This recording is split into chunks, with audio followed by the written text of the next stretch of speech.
مجتہدین پر یہ ایک اعتراض ہوتا ہے کہ یہ خمس کا پیسہ سب کھا جاتے ہیں. اب یہ جاہلانہ اعتراضات, یہ سب ہمارا پیسہ کھا رہے ہیں, بٹور رہے ہیں, اور یہ یوں کر رہے ہیں, وہ کر رہے ہیں, اور لوگوں کو بہت اس قسم کی باتیں کر کے, جاہلانہ قسم کے اعتراضات کر کے لوگوں کو مراجع کرام سے برگشتہ کیا جاتا ہے.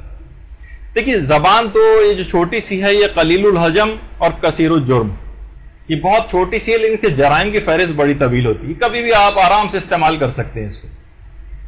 وہ علماء کہ جو کہ تقوی و پرہیزگاری میں انتہا سے زیادہ ڈوبے ہوں, جن کی زندگیوں میں کبھی, ان مراجع کی زندگیوں میں کبھی آپ کوئی حرام نہیں دکھا سکتے. حرام تو چھوڑیے, مکروہ نہیں دکھا سکتے, مکروہ بھی چھوڑیے, نامناسب کام بھی نہیں دکھا سکتے ان کی زندگیوں میں. تو وہ اتنا بڑا گناہ کہ مال امام وہ سب لوگ ہڑپ کر جائیں. کب ان کو عبادات کی کوئی توفیق ملے گی, کب وہ توفیق ترک گناہ ان کو مل سکے گی, جو ان کی زندگیاں جس سے بالکل خالی نظر آ رہی ہیں. دیکھیے سیاستدان جتنے افراد ہمیں ان کو معاشرے میں نظر آتے ہیں جو ظلم اور حرام کا پیسہ کھاتے ہیں, ان کی زندگیاں گناہوں سے بھرپور نظر بھی آتی ہیں. وہ لیوش لائف اسٹائل ان کے نظر بھی آتی ہیں, وہ پیسے کو استعمال کرتے ہوئے نظر آتے ہیں. اب ہم آپ کو چند چیزیں آپ کو دکھا رہے ہیں کہ آپ دیکھیے کہ ان کا طرز زندگی ان مراجع کرام کا کیا ہے. ان کا طرز زندگی انتہائی سادہ. امام خمینی, اب آپ ان کے اطراف میں مثلا کمرہ بھی دیکھیں, جس جگہ وہ تکیے وغیرہ رکھے ہوئے آپ کو نظر آ رہے ہیں, دیواروں میں دراڑ تک ہے. کوئی کہہ سکتا ہے کہ وہ شخص جو ایک لحاظ سے ہماری عام زبان میں ایران کا بے تاج بادشاہ تھا. یہ اگرچہ ان کے لیے مناسب نہیں اس قسم کے جملے کہنا, لیکن لوگوں کو سمجھانے کے لیے کیا چیز اس کے اختیار میں نہیں تھی. وہ اپنی زندگی کا معیار بہتر نہیں بنا سکتا. زمین پہ بیٹھ کے وہی دریاں, چٹائیاں, قالین ایران کے اندر ایسی ہیں جیسے آپ کے گھر میں چٹائیاں ہوتی. یعنی کوئی ایسا ہمارے یہاں یہ نہیں جیسے ہمارے یہاں سمجھا جاتا قالین ہے تو بڑے امیر لوگ ہیں, ایسا نہیں ہوتا وہاں پر. ہر غریب سے غریب شخص کے یہاں بھی قالین ہوتا, چٹائی جس طرح ہمارے غریب افراد کے گھروں میں ہوتی. لیکن ان کی زندگیوں میں کچھ نظر بھی تو آئے. امام خمینی کو آپ دیکھیں, پیچھے جو دیواریں آپ کو نظر آ رہی ہیں, گھر میں بیٹھے ہوئے ہیں, دیواروں پہ بہت سی جگہوں پلاسٹر تک نہیں. یہ ان کی زندگیاں. آیت اللہ محسن الحکیم, ذرا ان کی آپ زندگیوں کو دیکھیے. کتابوں کے علاوہ کسی جگہ آپ کمرے میں کوئی ایسی آسائشی چیز بھی نہیں دکھا سکتے, صرف اور صرف جن کا ہر وقت قرآن و حدیث کے اندر اوڑھنا بچھونا. یہ دیکھیے آیت اللہ محسن الحکیم کا کمرہ, زمین کے اوپر بیٹھے ہوئے ہیں, وہیں وہ کیتلی رکھی ہوئی جس میں سے قہوہ وغیرہ نکال کے پیتے ہیں. وہ جو کوئی شیلف بھی نہیں ہے جس کے اندر وہ کوئی دوا, کوئی چیز, کوئی مہر, اپنی سب چیزیں رکھنے, بلکہ دیوار کا ایک کارنر سا باہر نکلا ہوا ہے اور اسی کے اوپر ہی اپنی چیزیں رکھی ہوئی. عام سادہ ترین زندگی. آیت اللہ حسین بروجردی, یہ دیکھیے ان کی زندگی, انتہائی سادہ ترین زندگی. وہ افراد کے جن کے پاس واقعی اتنا پیسہ پوری دنیا سے مال امام کا اور خمس کا آتا ہے, جس کو وہ تبلیغات اور مصارف دینیہ میں خرچ کرتے ہیں. جیسے پیغمبر کے پاس پورے جگہ, تمام جگہوں سے آتا تھا, ائمہ معصومین کے پاس ہر جگہ سے جمع ہو کے آتا تھا, ان مصارف میں خرچ کیا جاتا تھا. اپنے اوپر نہیں خرچ کرتے تھے, ضروریات زندگی کے مطابق لیتے تھے, باقی سب عامت المسلمین پہ خرچ ہوتا تھا. آیت اللہ حسین بروجردی, ساتھ میں جو بیٹھے ہیں ملا تقی فلسفی. اچھا, اسی طریقے سے آیت اللہ فاضل لنکرانی, ان کے پاس کہیں کوئی چیز نہیں نظر آئے گی, کوئی عیش و عشرت والی چیز نہیں, صرف وہی کتابیں. آپ کوئی اور ایسی آپ چیز کسی جگہ سے نہیں نکال کے دکھا سکتے. آیت اللہ ثانوی. اس کے علاوہ یہ بھی آیت اللہ حسین بروجردی. اطراف میں دیکھتے ہوئے پتہ چل رہا ہے کہ سادہ ترین زندگیاں ان لوگوں کی تھیں, سادہ ترین. آیت اللہ علی آقا قاضی, جو آیت اللہ بہجت کے بھی استادوں میں سے تھے, اور آیت اللہ محمد حسین طباطبائی کے استادوں میں سے تھے عرفانیات کے. یہ ان کا گھر نجف.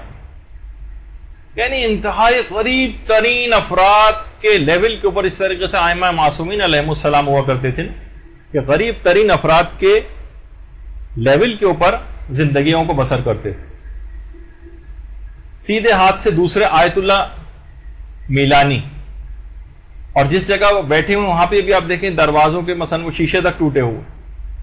یعنی جب غربت, یعنی جو وہ افراد کے جن کے پاس خمس کا مال آتا ہے اور آپ کہہ رہے ہیں وہ سارا مال ہڑپ کر رہے ہیں, تو وہ نظر بھی آتا ہے نا کہ مثلا کوئی اپنا لیوش لائف اسٹائل پہ خرچ کر رہا ہے اور اپنے وہ بنا رہا ہے, اور غیر ملکی تبلیغی دوروں پر جا کے مثلا یورپین کنٹریز اور اسکینڈینیوین کنٹریز میں جو جا کے جو اس کو خرچ کرتا ہوا نظر آ رہا ہے. کہیں کوئی ان کی شخصیت میں کوئی حرام کے پوری دنیا مائکروسکوپ لگا کے ان مراجوں کو دیکھ رہی کہ کہیں کوئی غلطی نظر آئے تو ہم اس کو اچھالیں. کہیں کوئی چیز نہیں, حتیٰ کوئی مکروہ نہیں, میں تو کہتا ہوں نامناسب چیز بھی نظر نہیں آتی زندگی. آیت اللہ خوئی پوری دنیا سے خاموش آتا تھا, لیکن اپنا زندگی سادہ ترین زندگی. اب دیکھیں پیچھے الماریوں کی صورتحال دیکھیں, جو کتابیں رکھی ہیں وہ صورتحال دیکھیں, ایک ایک چیز سے سادگی جو ہے وہ ٹپک رہی ہوتی.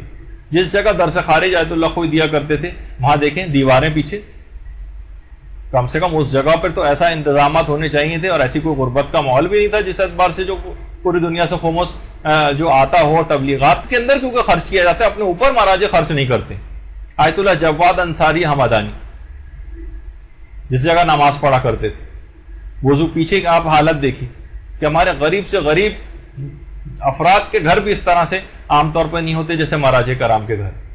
آیت اللہ سید محمد شیرازی پیچھے آپ دیکھیں کہ دیوار کا رنگ اور وہ تمام اکھڑا ہوا ہے, جس اعتبار سے سادہ ترین زندگیاں جو ہیں گزارتے. آیت اللہ سیستانی جو افراد بھی زیارت پہ جاتے ہیں اور ملاقات کرتے ہیں وہ دیکھتے ہیں تو پیچھے آپ دیکھیں سادہ ترین بس صرف کتابیں ہیں, وہ بھی کوئی شیلف بھی الگ سے نہیں ہے, دیواری کا ایک کونا جو ہے وہ ذرا باہر کو نکلا ہے, وہ اسی کے اوپر ساری کتابیں وغیرہ رکھی ہیں, اور ہمیشہ وہی فرشی نشست, کوئی ایسی چیز, کوئی ایک چھوٹی سے چھوٹی چیز بھی آپ نہیں بتا سکتے جو غیر ضروری وہاں پر.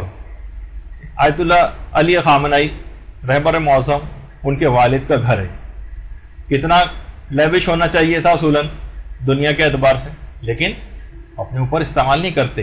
یہ خود ان کا اپنا گھر, بالکل ایک عام سے ایرانی کا گھر جو ہوتا, بالکل عام گھر, یہ جس جگہ بیٹھ کے پڑھتے ہیں بس وہی کتابیں ہیں, وہی, کوئی ایسی الگ سے کوئی چیز نہیں, اور یہ خود ان کا اپنا گھر جو 60 سے 70 میٹر سے زیادہ جو جس کا طول و عرض بھی نہیں ہے, اور یہ سادہ ترین گھر. کوئی کہہ سکتا ہے کہ یہ اتنی سادگی ہونی چاہیے, کسی کے اندر تو چیز نظر آئے. یہ صرف زبان کو ہلا دیا فقط ہم نے کہ اس خمس کا پیسہ بٹور جاتے ہیں ہمارا اور ہضم کر جاتے ہیں, اور کیسے نکال کر دیں گے جو چیز ہضم ہو چکی ہوگی پہلے. اتنے ایسے الفاظ کہ آپ کو پڑھ کے آپ کا خون کھول جائے.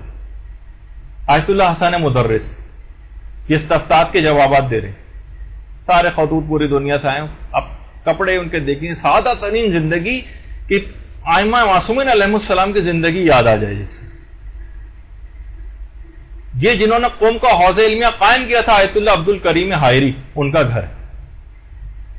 کوئی کہہ سکتا ہے جس نے قوم کا حوض علمیہ قائم کیا ہو کتنی بااثر, اس کی عام طور پر مراجع کی شخصیات بھی بااثر ہوتی ہیں, کتنے فائدے حکام وقت سے معاذ اللہ جو ہے وہ لے سکتے ہیں. جو کہ میں نے کہا تھا کہ اسلام کی سیاست الہیہ جو ہے وہ یہی ہے اس کے اندر کہ کسی کا محتاج نہیں ہونا پڑے, آپ کوئی آپ کو بلیک میل نہیں کر سکے, جو پیسے آپ کو دے گا کل کو اپنی شرطیں بھی رکھواتا ہے. پھر تو اسلام نے ایسا مضبوط سسٹم بنا کے دیا کہ مہاراجے نہ کبھی بکے ہیں, نہ جھکے ہیں, نہ کسی سے بلیک میل ہوئے, نہ ان کو کبھی مانگنے کی ضرورت پیش آئی. آیت اللہ عبد الکریم حائری کا گھر, یہ آیت اللہ دست غیب شیرازی کا گھر, یعنی سمجھے بالکل کچا بنا ہوا, پکی چھت تک اس لحاظ سے نہیں ہے, بس اس کے اوپر لکڑیاں وغیرہ رکھ کے جو اس طرح سے ڈھانپ دیا گیا. آیت اللہ باقر الصدر, پوری زندگی آپ کسی بھی عالم کو اٹھا کر دیکھیں. یہ آیت اللہ شیخ جواد تبریزی, سادہ سا گھر, وہی نیچے بیٹھے ہوئے ہیں, فرشی نشست, کوئی چیز ایسی نہیں ہے, بالکل ایک عام سا ایک گھر ایک غریب آدمی کا جو جس طرح سے ہوتا.